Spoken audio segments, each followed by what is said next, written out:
Hello, hello. Hello there. I feel like I'm saying Hello. hello. If you're from St. Louis, hello, hello, hello. Hi, Kim. How are Hi, you? Jeff. I'm just dandy. Dandy is good because you know Dandy's what? like candy. I know. Dandy is really, really good. So, what's going on? Making things happen here in the bottle, working on systems and logistics so we don't have to go crazy on the treadmill anymore, or the roller coaster. So that's what we're doing over there. Yeah. Taking my own, drinking my own juice. Drinking our own Kool-Aids. That's Hey, right. everybody. If it's good enough for the clients, it's good enough for me. Boom. There you go. We always say boom when we like it. Hey, everybody, welcome to the Momentum Tribe Mojo Show. I don't know if you've ever been here, but if you haven't, welcome, welcome. We just want to say hello to all of you joining us today for the first time or not, because we're going to have a great topic today, right?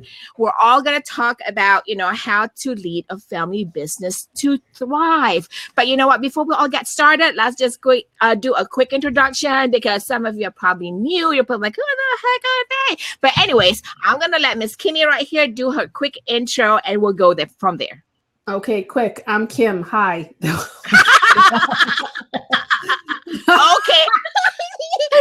Okay, she's just trying to be funny. All right, a little more than that. I'm known as the Success Genie. I own a company, Success Genie LLC, which is a growth coaching company that teaches people that success is your birthright, and that means peace in your spirit, joy in your heart, profit in your pocket, all at the same time. So, boom. You want to know? Boom. There you go. Back to you, Zeph. She goes like, back to you, Zeph. Okay. For some of you who probably have seen me around, I just want to let you know, we're here at the Momentum Tribe Mojo Show. We're all about helping you, especially if you're an overwhelmed business owner or entrepreneur. You kind of like get lost and you try like, I need some breakthroughs, right? The biggest part of heading towards your breakthrough is you have to create the momentum, right? That's what we're here for, and helping you do that. And also create action plans, not create only, but also take actions, people, because if you create action plans and not take the action, what good is it? I am Zeph Zan. I am a live streamer. I do a lot of live shows, primarily helping you get your ideal clients to you. I started from a networking background. I'm an avid networker, but you know what? Sometimes we got to stop the chase a little bit and let your ideal clients come to you. So I use live video strategies to get them to me. Boom. Kim, I think before we even get started and share the information that we want to share with people today, today's topic is, basically about family business, the essentials of leading a family business to thrive. And I know you being I love when she says vodka. That works because there you go. See, she's talking from experience, people. If you don't know this already, she also is building a family business, right? Kim, you and Ange, your husband, right? Yeah. Take us through a little bit of what a typical family business day in your business looks like. She's gonna like 5 vodkas Tequila? a day. Tequila? But folks, we're just going to go through some of these fun things, and now we're going to bring in our guests, because here's the reality of it, folks, right? And Kim can tell you this because she works with many family-owned businesses. The thing is that family business, when you hear, oh, it's so fun to be with our family members and build our business. It is. Fun. It is fun. But people come in with the expectation sometimes, Kim, that it's going to be easy because all my family members, it's going to be easy. But Kim knows it better. So, Kim, what is like some of the biggest things? If there's one thing, what is the biggest complaint or challenge you hear from business owners who own family businesses that come to you and go like, we need help. We've gone through the whole bottle of vodka. It's not working. She knows this already. You know what it is? Whatever.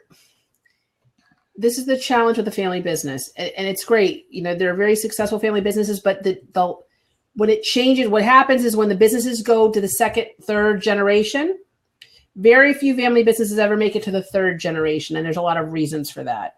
Right. But working with a family, the hardest thing is that listening skills. Wow. Okay, because the problem is you all grew up. Either they patted your butt and diapered your butt, right, growing up, and they see you as that little person that you were, and the older people don't necessarily cannot see the younger generation as an adult. who has ideas and refreshing. And, that's hard. And then the younger generation doesn't always listen and realize just because we can change something doesn't mean we should change something. And everything in the past is, it's so passé. So I think at the core, this is a huge topic. And I know people who like do this, basic family therapy for businesses.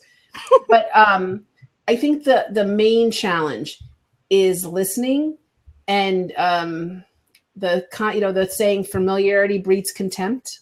Yes. Boundaries, things you would never say to an employee or your boss, you say to each other, which is not necessarily helpful in the business arena. Not really, right? So this is going to be exciting because in today's episode, if you can see right here, it says in this episode, we're going to talk about the essentials of leading a family business to thrive. And we have our guests today, mother and daughter, Maryann and Christina Croce.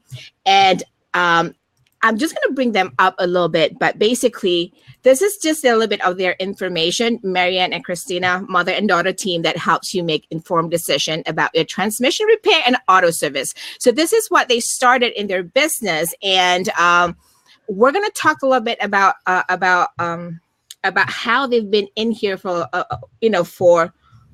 as a team. Let me try to get my cursor back to the right screen, people. Technology, right?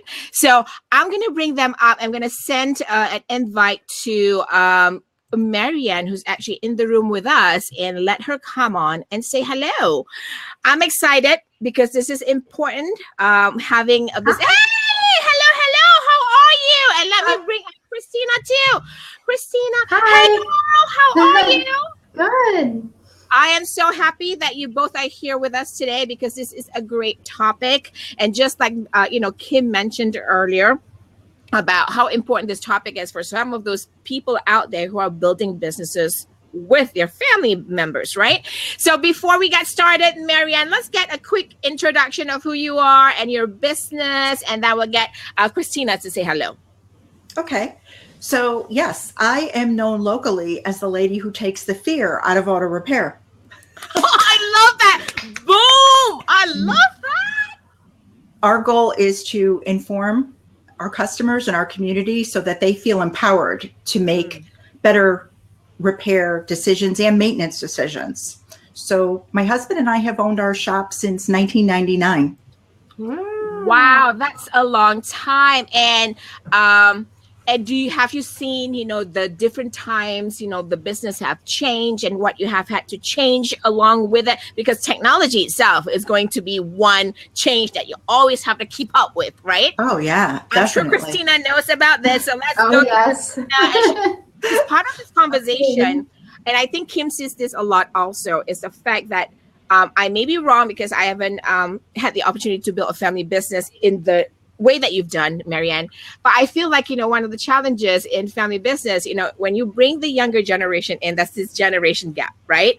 And then the challenge of actually managing it. But before we even go into that depth, Christina, how are you? I'm great. How are you? I am great. Oh my God. Thank you for joining us today. Oh, I'm glad to be here. Yeah, it's so good to see a mother-daughter team, and I'm so happy. How long have you been with the family business, Christina?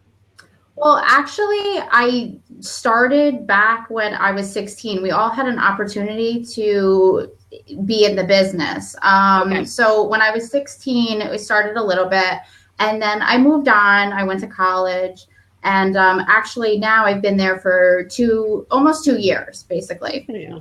Yay! Yeah. So I have some questions right here, and I see some questions listed. And let's just start with this, right? I know there are so many challenges in a family business. So Maryann, let me just ask you this because this is more of a leadership position in the family. What do you think is the biggest challenge you see in many leaders of a family business experience? And do you experience and how do you overcome it? Yeah, I think that communication is the biggest. Exactly what Kim said earlier. Boom. There you go. There you go. So what about communication? Well, you have expectations and you have goals, but do you communicate them to your team, right? Yes. Does your family know what they are? So I think it's very important to not only have those goals, but to plan them out. And when you bring family members in, just to tag on to what Kim was saying, it's very important to treat them the same way you would treat an employee, regardless of whether or not they were family. Don't bring someone into a role because they're a family member if their skill set doesn't fit that role. Yes. That's disaster for both of you. What is it? Has it always been easy? Because, bringing Christina into the family business, was that an easy decision? Because I know sometimes people don't ask or evaluate that question, is that, should I bring my child in or my kids into the business? Do they really want to be a part of the business? Because those are all communication problems, and if we don't address them, and like you said, expectations, it could not work your way. Kim, thoughts about that? Yeah, let her go first. Go ahead, Maryann. Yeah, I think it's important to ask them if that was a job that they would take somewhere else, that role. And if it is, and they're going to bring that value into the business, then by all means. But I don't think they should ever feel forced or pressured, because it may not be their dream. I like that. Yeah. Kim, you wanted to add to that? Christina, are you the only child, or do you have siblings? No, I do have siblings. I am the oldest of 3. Okay. And just like my mom said, we were never forced to join the business. We never had pressure. We always were told, you can do whatever you want. If you want to join the business, that's great. But we were never forced. We never had that pressure. And, I think that helped a lot with being in the business today.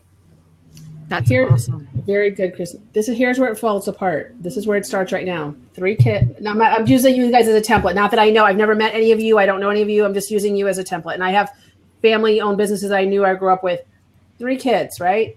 Out of the 3, 1 decides, hey, I think I want to give this a go.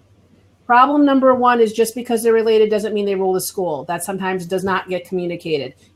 And some people get moved in to the leadership position. Some people are taught you're just like everyone else and you're going to grow up, and whatever your talents are, that's where we put you in the business. So that becomes a whole interesting expectations, what Maryann was saying. You don't always come in as heir apparent, and just because you start at the bottom, you don't know where you're going to be. And that's kind of like, maybe sometimes people are on 2 different pages.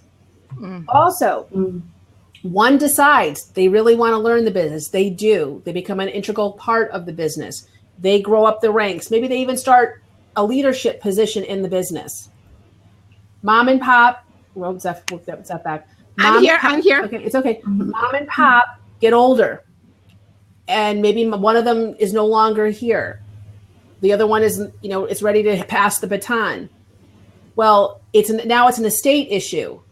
And mom and dad, of course, they love all their kids equally. Well, my assets now the one who's been running the business, who wants to run the business, now it's a fight, because they might not be in the position to buy the other 2 kids out. Yeah. Okay. And they don't always see eye to eye. Well, I've worked in this business, I built this business, and so these are all things that when you have a family business and it's your goal or your wish to either bequeath it, equity, work equity it to the other, whatever, or just say, when I go, I want all my kids to benefit. Now is the time, Maryann. If you probably already done this, maybe, but those of you who have not, you sit down with a good business attorney and a estate planning attorney, and you have these discussions while you're alive. So the kids hear it out of your mouth. That's awesome. Right? Boom. Yeah. Right? Boom. And you pick somebody to be executor who's not related to the kids, or who's not of the 3. That happened with my aunt. My uncle said, Kim, you're the executor. I said, okay, why? Because they're blended. It's a blended, we all grew up together all our lives, but it's a blended family. Because I don't want them fighting. And one of the kids bought a house with them, live with them. And I know one of them is not going to give you a problem. I said, it's okay. Because they all know me. They all know me equally. And it's like, they've heard me, and they had a whole meeting. This is what's going to happen. This is what we want. When the time comes, Kimmy's in charge, and like no one messes with me. No one messes with no one will mess with you. But it was important. I said, well, that's great. I'll do whatever you want, but you need to. They need to hear it from your mouths. You know, they're going to forget it once you're gone, but at least it was said. But this is really important because I've seen family businesses who've been around for 50 years. 50 years. Wow. Staple of the community. Go out, not because there wasn't the kids who wanted to continue it. The rest of the family felt entitled, and I'm not judging it. I'm not judging it. But the business could not absorb the expectations. Mm-hmm. So it just closed. Boom. Boom. All right. May it never happen to you guys. No, that's common. I see the same thing. I agree 100%. Yeah. I love that. And that's when we all tapping into Miss Clarity Kim's like in a mojo. It's all about momentum, folks. It's all about action plans. And this is why this conversation is important, you know. And I think talking about communications, expectations in a business. Yeah, communications is listening, hearing, accepting. It's intention setting. Yeah, it's really, it's not an action plan because you really can't take action until you know what it is you want. Yep. You know what I mean? And here's another little nugget for everybody to help you. Albert Einstein. The one who created the problem can never solve the problem. So what does that mean about business?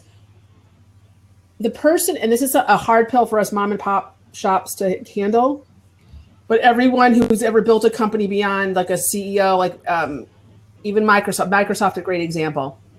The one who built the business can never be the one to bring the business to the higher level. Ever. At some point, you hit a point where you, the genius, right? I'm the genius of my company. I'm the one who created it. Can only bring it to here. And you can be really successful here.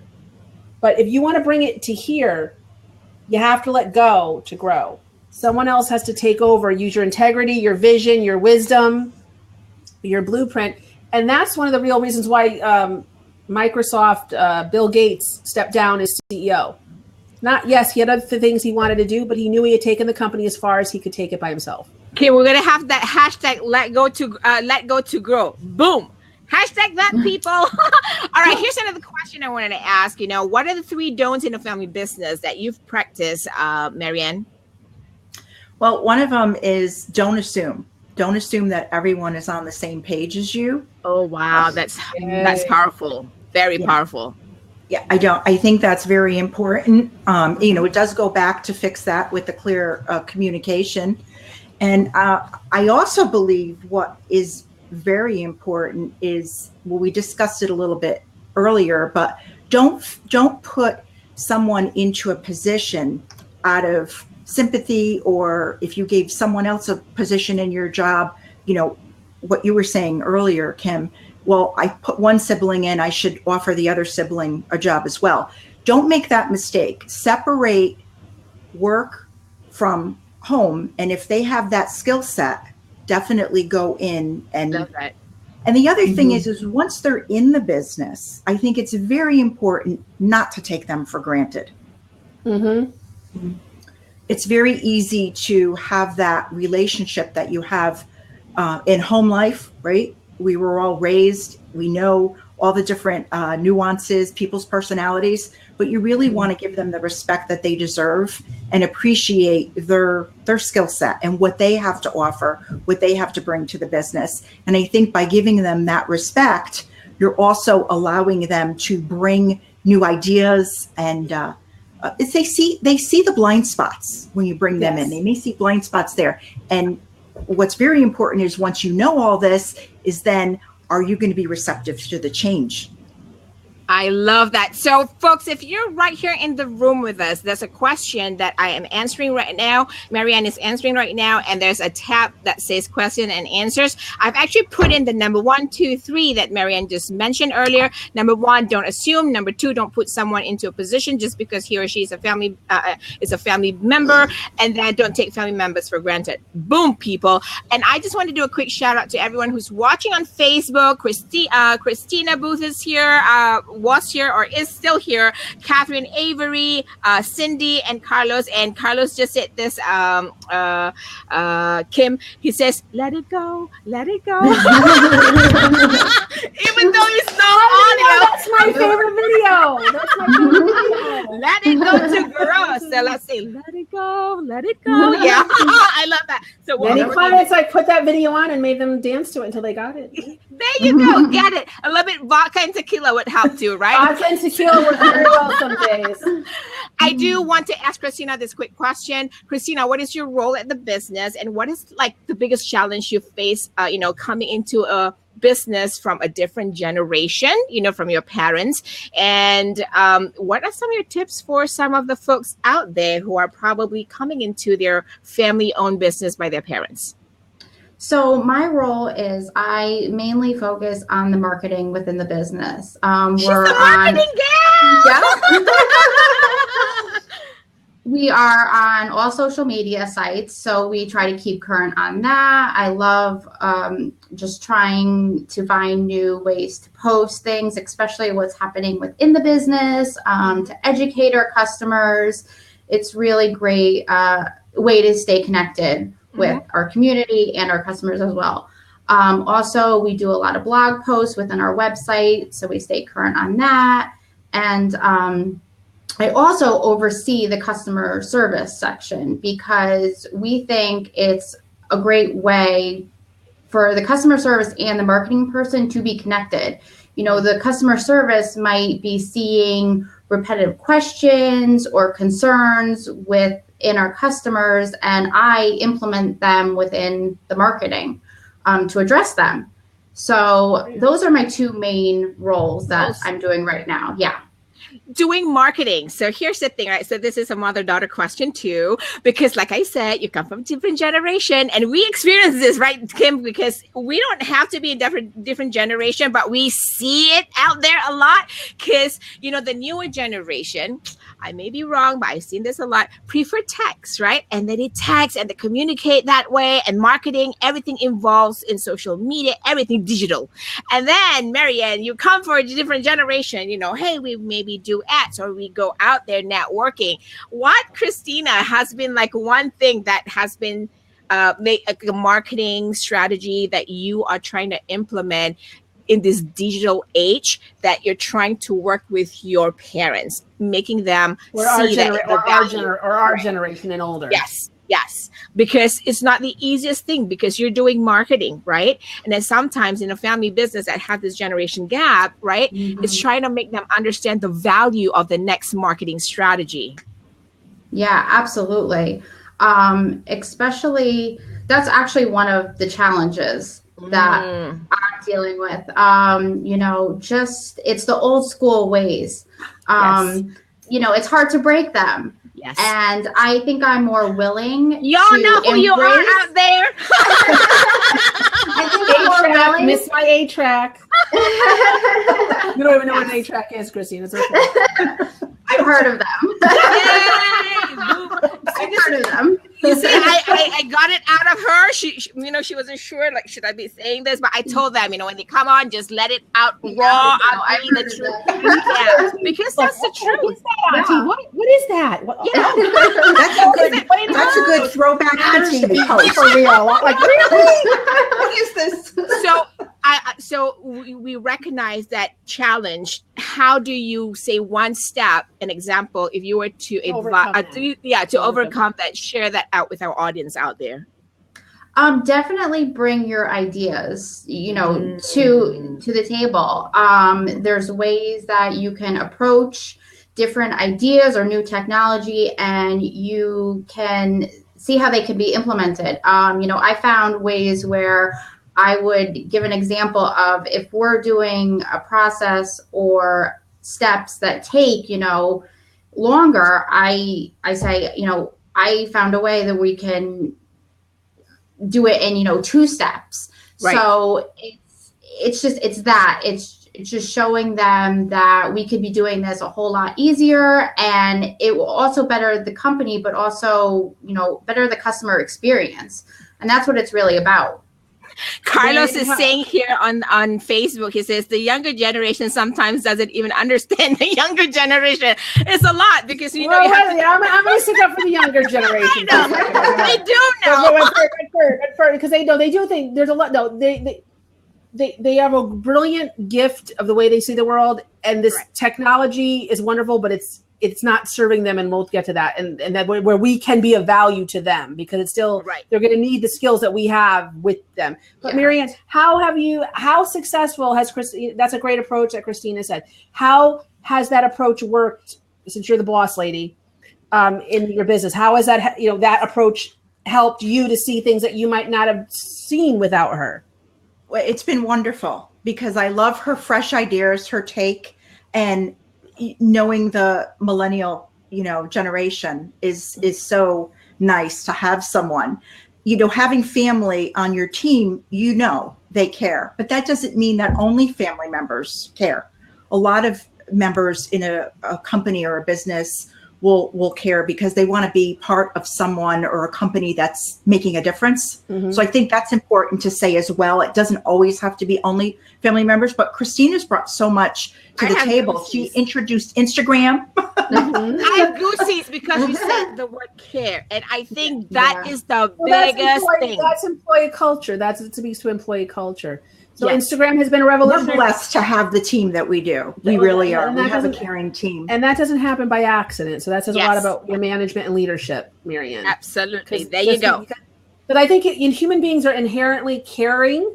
Hmm. And, I remember one of my clients who, was a protege of Angelis. And Angelis is a wonderful management consultant. One day I was very frustrated and with something. And he goes, I was my assistant. And he goes, Kim, coach. He goes, this is what I've learned about people. He goes, no one wakes up in the morning and thinking, how can I piss off my boss today? Nobody wants to do that.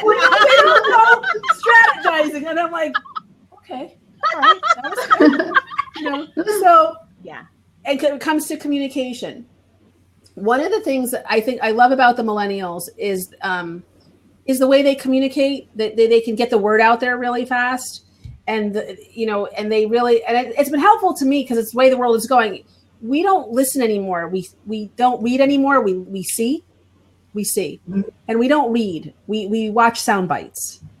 And the millennials and, even the younger people of my generation, if they can't get it in 30 seconds, you'll lose them.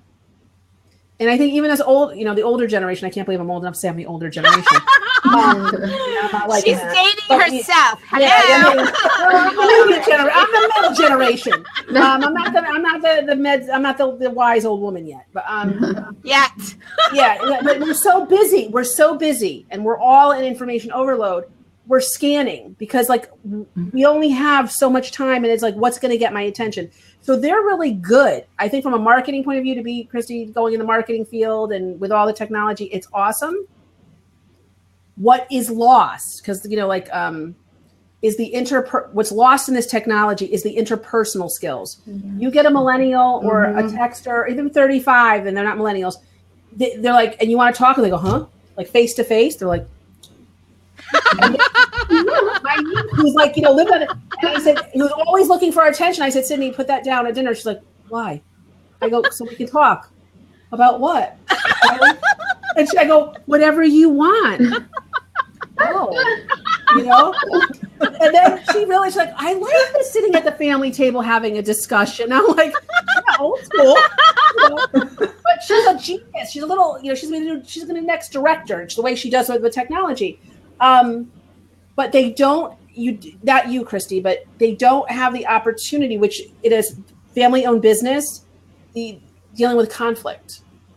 Customer service, when the customer's not happy and having to look at their frowning face and their, learning how to deal, right. Or, or it's like when they become time to be a manager, or they have to be, you have peer-to-peer management, they can tweet and communicate and fight on text. They don't know how to do it face to face. And that's a skill when you own a business, or you can become the face of the business, or you choose a job in corporate. You have to deal with each other. Mm-hmm. And not I know people try to challenge me. No, disputes, challenges, emotions cannot be handled through text. Boom. You know, There you go. Exactly. Face to face, still face. I agree so much with Kim, because it's just that talking and the emotional when resolving conflicts. Here's we're a few minutes away, and I just want this one important question is this: what are 3 musts in a family business, Maryann? Well, I think that it's really important to have those goals, but get them out of your head, because if you don't put in That's the momentum part. Get goals out of your head. That's it. If you don't put them out there, you're not going to be able to take action. So, right. So the other thing that's very, very important is you want accountability for people, because that's where that action taking and that momentum will build. Because once you have wins, when someone does something and you get a result from it, that win builds momentum. I think another important thing, and Kim had touched on this, and I think it's so very important, is when you're in a family business, I talked about blind spots earlier, it's also important to get outside help. Yes. And what I mean by that is, you know, your attorney, your accountant, a financial planner, a coach. It's very important, because when you're basing decisions, especially when you're making decisions, you don't want to base them just on gut. You want to base them on some facts. And when you bring those things to the table in the business and you're discussing them with family, it's not, well, mom or dad says we're doing it this way because of, but you actually went and seek counsel. You partner things that match or give social proof to your gut feeling. Exactly. Yeah. And it's very important to have a relationship with those people. Don't just, you know, not once a year. No, they should be. They're part of what we call your dream team, Maryann. Oh my God! Exactly. Once a month, you should all be well. Because that was exactly.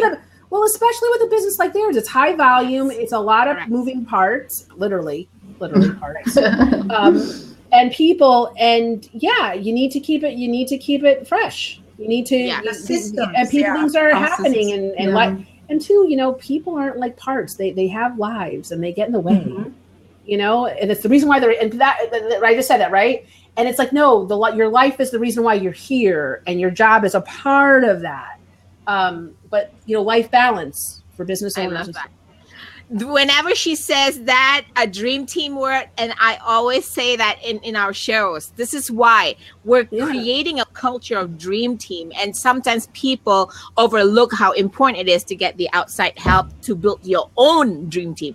That being said, just refreshing the 3 must-haves in a family business. Number 1, get your goals out of your head, right? Number 2, accountability. And number 3, important to get outside help. Boom. Last questions before we go. Christina, this is for you. What is your biggest takeaway from running a family business, if there was one? Oh, wow. I know there are many, but what is the most important to you? The biggest takeaway, you know, oh my goodness.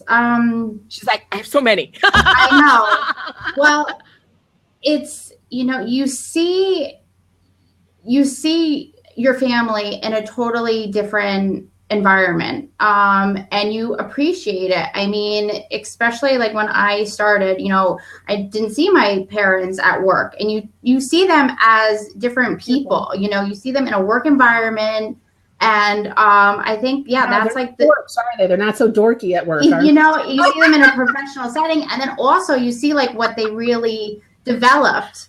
So that was like the biggest takeaway for me. Like, you know, they started this, and you know, they are not just mom and dad. Yes. Oh my God, she's giving me goosies. This is what she saw.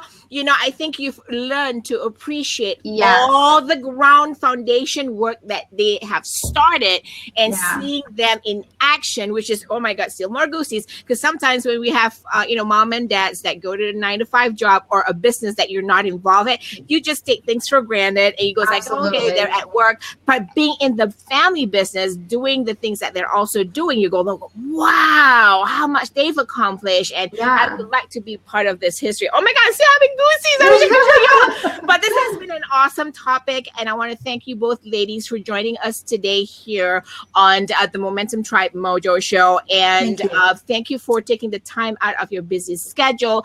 I'm just going to say goodbye to you both because we're just going to finish up this part. But Christina, all the best. And hey, if you want any marketing tips and whatever, be sure to watch our show and share it out with your peeps. And Maryann, I know you just started a second business, right? Just a quick what are you doing? Yeah, I was like, what you're doing right now? How this has what the first business has inspired you to do what you do that you just launched. Yeah, going to a lot of conferences and meeting shop owners after all these years, I see the overwhelm that they have in their businesses. I came from a corporate banking background, and my husband was a technician. So I think in the end, we were very blessed. That was our secret sauce. Yep. Because we had both parts of the business covered. But working together doesn't have to leave battle scars. It really doesn't.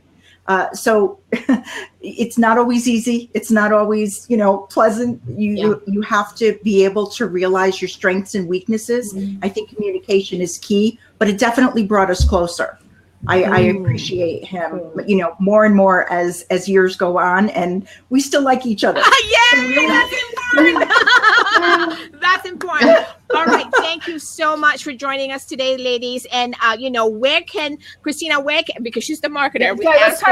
Let's give them a plug. Let's type in. I'll type in to where people met you. They want to know about your businesses. Where are we sending them? Yeah, where are we sending your audience? Yeah. The shop. Yeah. The shop is crocestrans.com. They can learn more there. Christina, what is the biggest social platform that you guys are using? And we can send them there too. Yeah, definitely. It's Twitter and Facebook, I would say. Give me and that's just Croce's Trans for the name. Yep. We will make sure that we'll have the links both on Facebook and also right here in the broadcast room for all of you guys to make sure to connect, especially if you're in Connecticut, in Norwalk, Connecticut. Be sure to check them out. But you know what? Their website has great tips for auto repair also. So be sure to check them out on crocetrends.com. All right, ladies, thank you so much. And we'll see you in the future. Hopefully, share this out with everybody. Invite your friends. We are here Wednesdays at 11:30 a.m. Eastern. Thank you so much for being here. My pleasure. Bye. Bye. Wow, this is awesome. Great topic, great conversation. Folks, before we go today, we just want to make sure that you know where to find us too. It's important that you know where to find us too, which is very, very important. So you can find us live at momentumtribe.live. We're here Wednesdays at 11:30 a.m. New York or Eastern Time, 8:30 a.m. LA, 4:30 p.m. UK. And you can learn more about the tribe at momentumtribe.com. So here's what we're doing for the month of June. We are launching a premium membership for the Momentum Tribe. If you're wondering what the heck it is, learn more at this website. Go to bit.ly/MT Premium. Folks, if you're right here on the Crowdcast room, what you can do is basically go to, there's a green button at the bottom of this this black screen. You can go ahead and click that. It will bring you directly to the page. You can learn more about the new premium membership that's going to launch in the fall. If you join by July 1st or just register by July 1st, you will get all the perks throughout the year. So come join us. There'll be more time with Kim. There'll be more time with Zaf. And we're missing Kenya for the summer, but hey, we're going to be here if you need us. Kim, I know you have new projects coming up. What do you want to share with the audience? Okay. I'll put it in the Momentum Tribe. And if you guys want to reach out to me at kim@successgenie.com. But we just created a new free online training. And basically, it's all about how to get off the roller coaster of stress and anxiety, right? Get off the hamster wheel. Oh, yeah, we get that. And simple tips on how to start creating that train of renewable, reliable revenues and rewards. So it's a very interactive immersion style workshop. You can do it in the privacy of your own home, in your PJs, on the beach, whatever. But it's filled with exactly what to do if you want off the roller coaster. I love what she's saying here, folks. So here's the thing. If you've never been on our show before, you probably have never heard me say this, but she's Miss Clarity Kim. If you have tons of cobwebs up here, go check out that information she just shared just now. Or if you just want to slow down and get off and you want a little bit of steadiness. Yes, you don't want to be the hamster, right? So you just go ahead and check out that information. Kim will actually put it right here in the chat, in the right side, in the comment, in the broadcast room. We're also going to put it into the Facebook comments on the page where this is broadcasting. I'm going to do it right now. Hold on, I'm going to get you guys the link. Yes, she's going to drop the link. All right. And I just want to say thank you again to all of you folks who joined us here today on Facebook. And Annie Alexander, I didn't get a chance to do a shout out to you. She's watching all the way from the UK. Thank you for joining us. Thank you, everybody who watched on Facebook or joining us here in Crowdcast. We'll see you next week, 11:30 a.m. Eastern. Next week, we have Ryan Stenolson, who's going to talk about Facebook chatbots. If you don't know what that is, just come to the show, 11:30 a.m. Eastern, and we'll see you in the next episode of the Momentum Tribe Mojo Show, where we help you create the momentum and action plans that gets you results. Bye, everybody. We'll see you next time. Bye.